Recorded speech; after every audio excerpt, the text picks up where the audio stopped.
आई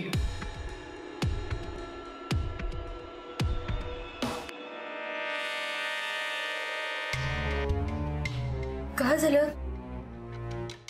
तुम्ही असे सगळे का आलात? काही चुकलंय का माझं? आई तुम्ही असं का बोलताय? ललिता का घाबरू नकोस. आपली मुलं आहेत ती.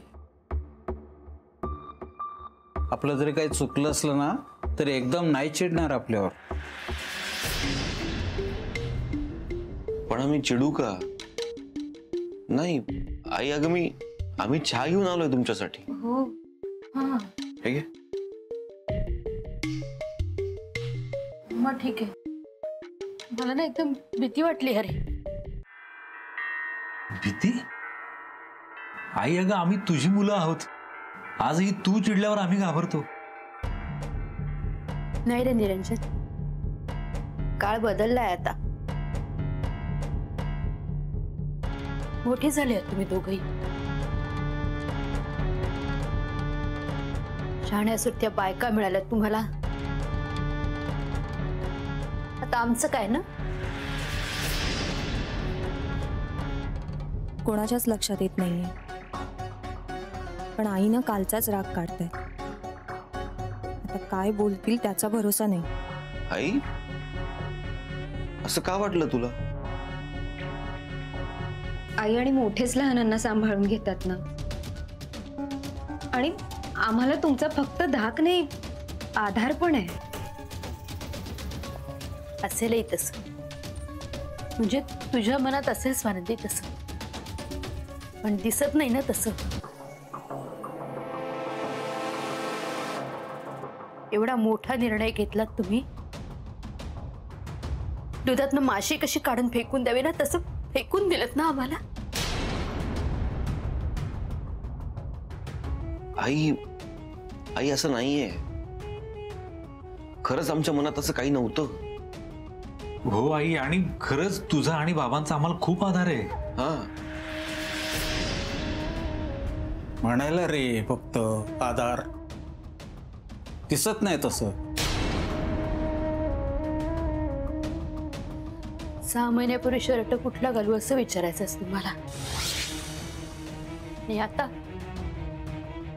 एवढा मोठा निर्णय घेतलात घर घेण्याचं, आणि मला अंधारातच ठेवलं.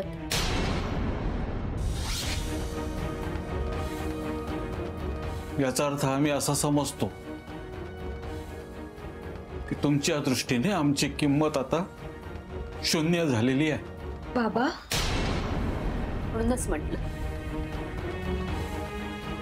मी बसा सगळे बाहेर.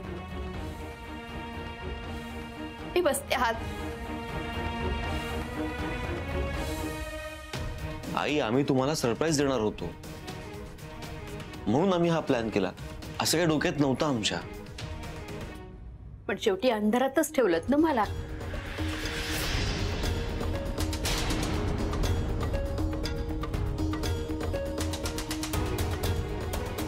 आता काहीतरी कारण द्यायलाच हवं, म्हणून मग हे सरप्राईज नाही का?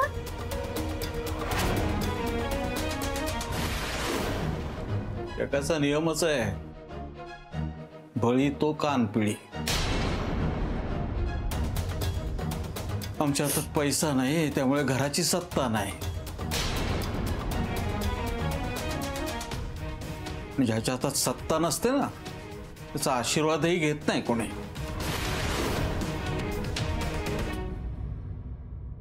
म्हणूनच सगळे असं वागलेत. असं खरंच काही नाहीये आई. आमचं चुकलं. पण तुला असं काही वाटेल असं आम्हाला नव्हतं वाटलं ग. आणि आई आम्हाला असं वाटलं की जेव्हा तुला कळेल ना की आपण घर बुक केलंय तेव्हा तुला खूप आनंद होईल, खुश होशील तू. निरंजन 4 भिंती आणि छप्पर असलं म्हणजे झालं का? घराला घर पण नको, त्यात संसार नको. मला फक्त एकाच गोष्टीचं समाधान आहे, जेव्हा संसार माझ्या ताब्यात होता ना मला कुणालाही हे असं नव्हतं हे ठेवलं मी. आई आई आमचं खरंच चुकलं. माफ कर, पण असं आमच्या मनात खरंच नव्हतं आई, खरंच नाही. खरंच आई, आम्ही चुकलो. आई सॉरी, पुन्हा असं नाही करणार. यापुढे जे काही निर्णय घ्यायचे असतील ते तुम्हाला विचारूनच घेऊ. हे सगळं ना सरप्राईजच्या नादात घडलं.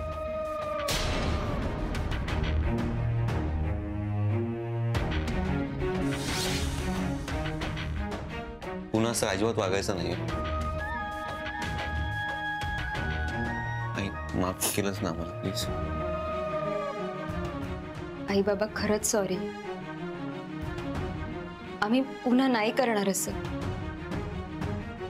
बरं चला आपण ना एकत्र बसून आता बाहेर जाऊन चहा पिऊ. चला. हा चल. आई बाबा तुम्ही आला नाहीत ना तर आम्हाला असं वाटेल तुम्ही आम्हाला माफ नाही केलं. तुम्ही व्हा पुढे सगळे, येते मी. नक्की येणार ना पण? हो येते. चल. चल. आई या हा.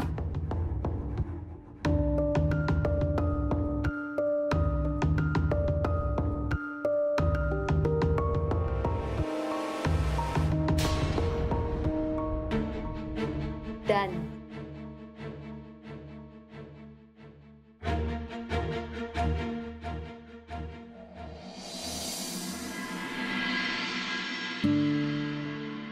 आई वहिनींना हाक मारा ना.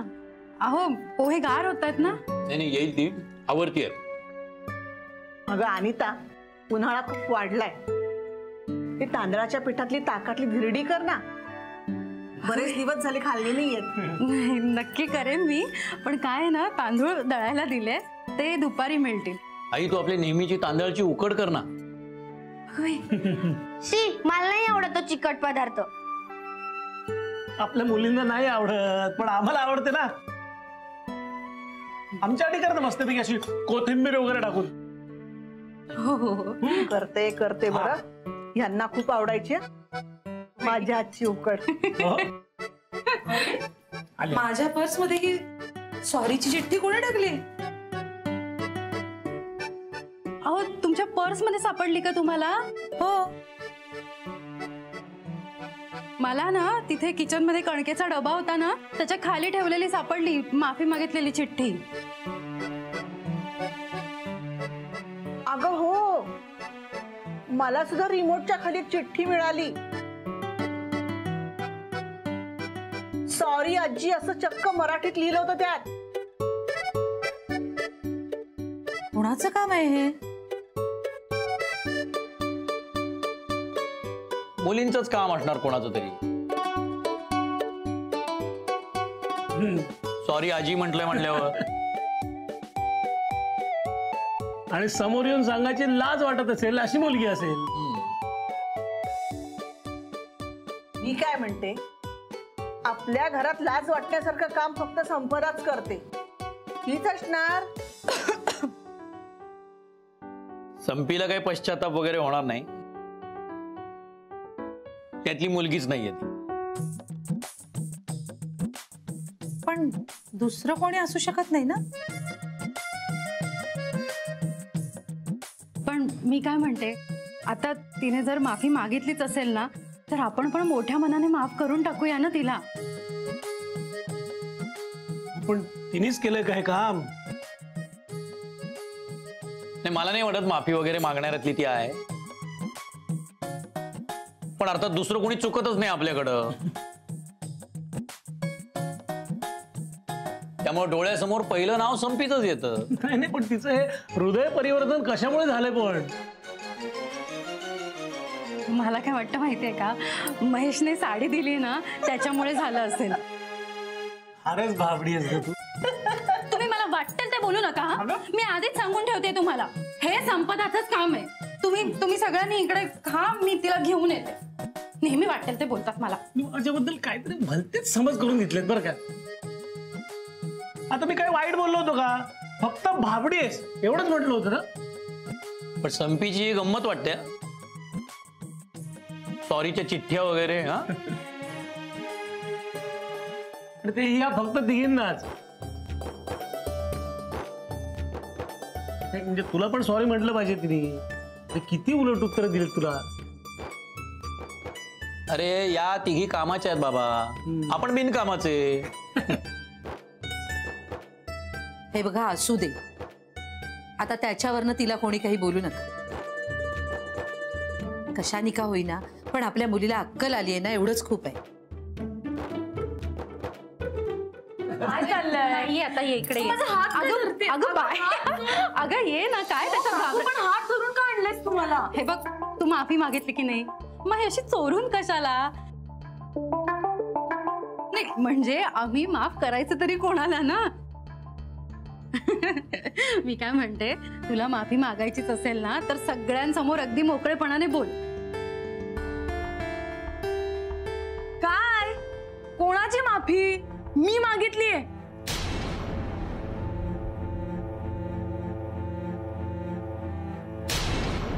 नाही, माफी वगैरे मागण्यासारखं मी काही केलंच नाहीये. अगं त्या चिठ्ठ्या खड्ड्यात गेल्या. त्या चिठ्ठ्या जेव्हा महेश माझी माफी मागायला येईल ना तेव्हाच मला सांगायला यायचं. असं सतत डिस्टर्ब नाही करायचं मला.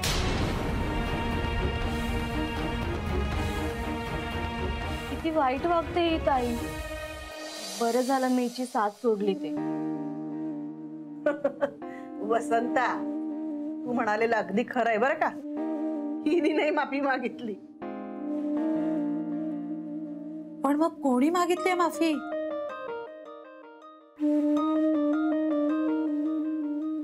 काकू, ही सायली बघ ना रडतेय. सायली, तू? हो काकू, त्या चिठ्ठ्या मीच ठेवल्या होत्या. अगं पण कशासाठी? मी चुकले. संपदाताईच्या नादाला लागून मी आजीला आणि काकूला उलट उत्तर दिली.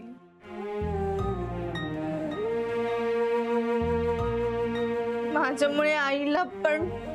अगं पण तू मागितलीस ना एकदा माफी. मला फार वाईट वाटलंय. हे तुम्हाला कळायला पाहिजे ना. म्हणून मी काका आणि बाबांसमोर माफी मागितली. मला खूप लाज वाटत होती म्हणून मी लिहून माफी मागितली. सॉरी, मी चुकले. सायली,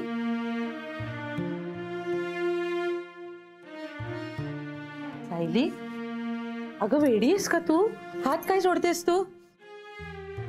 नाही काकू, तुला नाही माहित. जेव्हा मी तुला आणि आजीला उलट उत्तर देत होते ना तेव्हा तुम्हाला जेवढा त्रास व्हायचा त्यापेक्षा जास्त त्रास मला होत होता. हे बघ सायली बाळा, रडू नकोस. तुला तुझी चूक उमगली आहे ना, मग आता रडायचं नाही. हो, मी यापुढे असं वेडेपणा नाही करणार. जाऊ द्यात, रडू नकोस लहान मुलीसारखी. आणि तसंही आता आपण लहान नाही हो. आणि तुला रडताना पाहून मला कसं तरी वाटतं. स्वानंदीचा फोन एवढ्या सकाळी? हॅलो, हा बोल स्वानंदी. एवढ्या सकाळी फोन केलास? सगळं ठीक आहे ना? हो बाबा. ऍक्च्युली मी तुम्हाला एक गुड न्यूज द्यायला फोन केला होता. चांगली बातमी? अगं मग ताबडतोब सांग. ते महालक्ष्मी डेव्हलपर्स आहेत ना, त्यांच्या प्रोजेक्ट मध्ये आम्ही एक घर बुक केलंय. म्हणजे बातमी पण सांगायची होती आणि नमस्कार पण करायचा होता. म्हणजे आम्ही दोघं येऊच घरी नमस्कार करायला, पण तरी आता इथून आजी, आई, काका, काकू सगळ्यांना सांगा. हो हो सांगतो, सगळ्यांना सांगतो. सगळ्यांना आनंद होईल. हो पण सगळे पेपर्स वगैरे नीट तपासून पाहिलेत ना? हो हो, त्यांनी त्यांच्या ऑफिसच्या लॉयरकडनं चेक करून घेतलंय सगळं. ते प्रोजेक्ट कुठल्या बँकेलाही अटॅच्ड असेलच ना? हो बाबा, ऐका ना, ते होतंय सगळं, पण ऍक्च्युली मी एका वेगळ्या कारणासाठी फोन केला होता. डाऊन पेमेंटसाठी पैसे कमी पडतायत, तर मी माझे दागिने विकू का? अगं दागिने कशाला विकतेस? मी देतो ना पैसे तुला.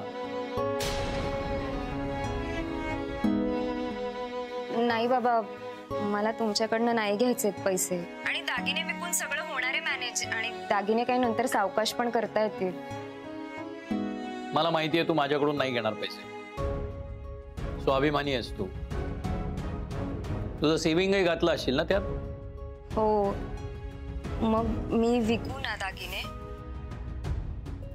ते तुझं स्त्रीधन आहे बाळा, लग्नात माहेरच्यांनी तुला दिलेलं. त्याचं तू काहीही करू शकतेस, त्यासाठी तुला परवानगीची गरज नाही. नाही बाबा, तसं नाही, ते तुम्हाला वाईट वाटलं असतं म्हणून. अगं वेडी आहेस का तू? हा, माझ्याकडून घेतले असतेस तर मला बरं वाटलं असतं, पण तरी तुझ्या इच्छेचा मी मान राखतो. विक तू तुझे दागिने. सगळ्या पावत्या आहेत ना दागिन्यांच्या? हो हो, तुम्ही दिली आहेत बिल्स. ठीक आहे, मग तुला जे योग्य वाटेल ते तू कर. आम्ही तुझ्या पाठीशी आहोत. थँक्यू सो मच बाबा.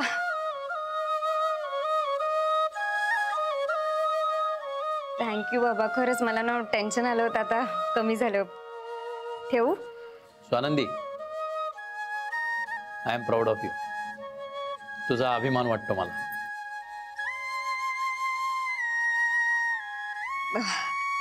बाय बाबा. हा, ठेव. हा, चला. अरे आई, काय बाबांशी बोलणं चाललं होतं? हो. आणि थँक्स कशासाठी म्हणत होतेस? ते आई, काय झालं? नवीन घरासाठी थोडे पैसे कमी पडतायत. हो, म्हणजे सेव्हिंग्स घालून सुद्धा कमी पडतायत, म्हणून बाबांना फोन केला होता. अच्छा, वसंतराव देतात का पैसे? गुड, त्यांच्याकडे असणार पैसे. बाबा, त्यांच्याकडे असणारच पैसा, पण त्यांनी लग्नात सगळं केलंय ऑलरेडी. दागिने केलेत आणि तेच दागिने आता आम्ही विकणार आहोत घरासाठी.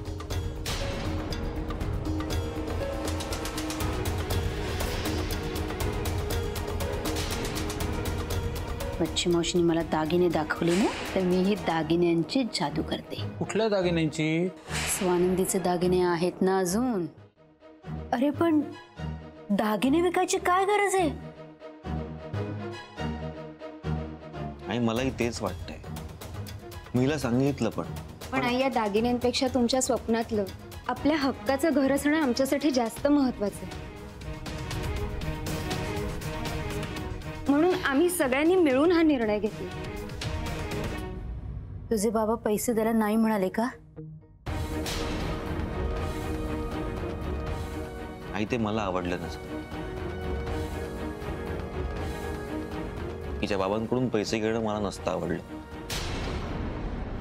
दागिने पुन्हा बनवून देईल या एकाच अटीवर मी हे दागिने विकायला तयार झालो. आमच्याकडे तर काहीच नाही. मी कोणत्या तोंडाने बोलू तेच कळत नाहीये मला. दादा, प्लीज असं नको तू बोलूस. मी तुला सांगितलं ना, आपल्याला दोघांना मिळून हे घर सावरायचं. आणि काही नाही असं कसं म्हणतोस तू? दिलेस की 20,000 रुपये घर खर्चाचे? हो. नर्सरी आता कुठे सुरू झाली आहे? तसं नाही इंद्रनील, निरंजनला काय म्हणायचं ते चांगलंच कळतंय मला. आमचेही हात रिकामी आहेत, पदरात पैसा नाही. कुठल्या तोंडाने सांगू मी तिला की दागिने विकू नको? प्लीज तुम्ही असं वाटून घेऊ नका. यांच्या स्वाभिमानाच्या पुढे मला ह्या दागिन्यांची खरंच काही किंमत नाही. म्हणून पण तरी तुम्हाला हे सगळं चुकीचं वाटत असेल ना, मी नाही विकणार दागिने. तसं नाहीये बाळा, तू करतेस ते बरोबरच करतेस. तुझ्या जागी ललिता असते ना तर तिने हेच केलं असतं.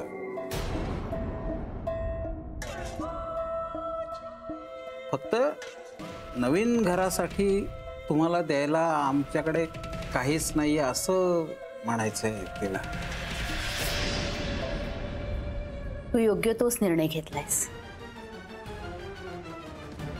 थँक्स आई. Love you. आई निघू आम्ही. इथे सगळं तयार आहे आणि बाळूदादा आहेत. हो निघा.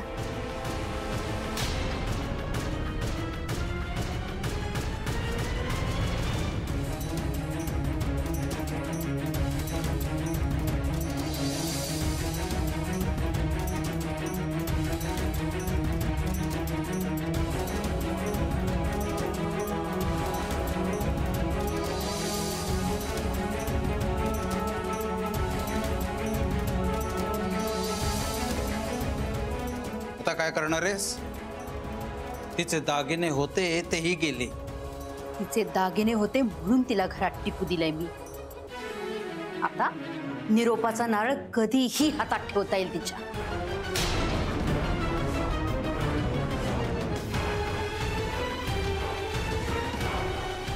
कुत्र्याचा शेपूट आहे.